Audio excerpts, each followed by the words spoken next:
For some Durango students, the rumbling sound of their daily bus making its way down the street will be no more. Instead, they will board the new all-electric bus purchased with a grant and partnership between Durango School District 9R and the Plata Electric Association. You're watching the Local News Network, brought to you by Serious Texas Barbecue and Happy Pappy's Pizza and Wings. I'm Wendy Graham-Settle. We are standing in front of our first electric bus, and this is definitely, we're a pioneer in this with our partnership with LPEA in providing this. It is such a big deal because not only will this conserve funds for our school district and put some of that money back into the classroom through reduced fuel costs, reduced maintenance costs, but it's also a really shining example to our kids about why we need to work towards sustainability. Really taking care of our planet, reducing waste, reducing our carbon footprint, and Durango School District 9R is very focused on sustainability in many different ways. The school bus, which looks like a traditional school bus with the exception of a green all-electric decal on the side, will be housed at the bus barn along with all the other diesel buses. But unlike the others, student drop-off and pickup will be only one of its uses. So this is great because it's the first type of a V2G, which is vehicle to grid school bus in the state of Colorado. So what that means is that when the bus is driving, it's powering up a generator in the back, and then when it connects to a battery bank at the end of the day around 3 o'clock, that energy then goes into the battery and we can save that energy.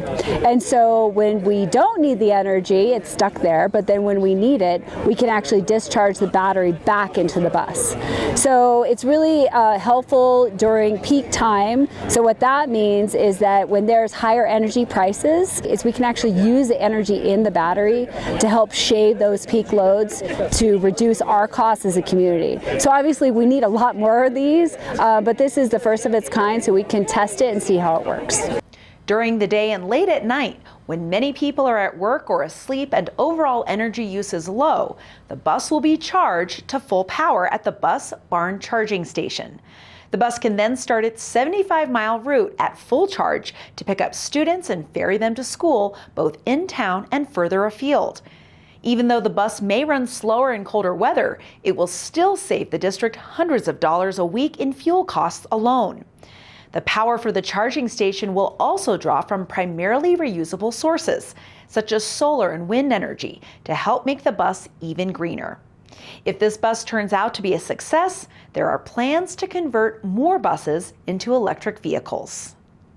Ultimately, we love all of the busing fleet to be converted to electric vehicles. It actually saves a lot on cost because you're no longer having to do oil changes.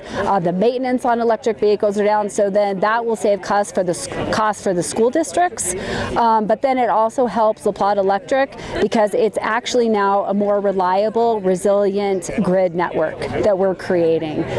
So in the future, what we've been thinking about is if we can do this and we have emergencies in our area, storms, fire, is that we can put together areas where there's a bus bank and then there's a battery at the emergency location, so that after we take the kids to their schools, and if we have an emergency, we can take the buses over to those battery banks and keep these emergency shelters open in hospitals.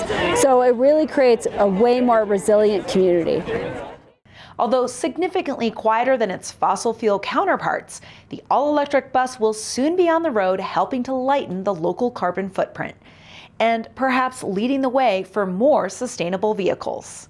For more information about the electric bus program, visit durangoschools.org or lpea.coop. Thank you for watching this edition of the Local News Network. I'm Wendy Graham-Settle.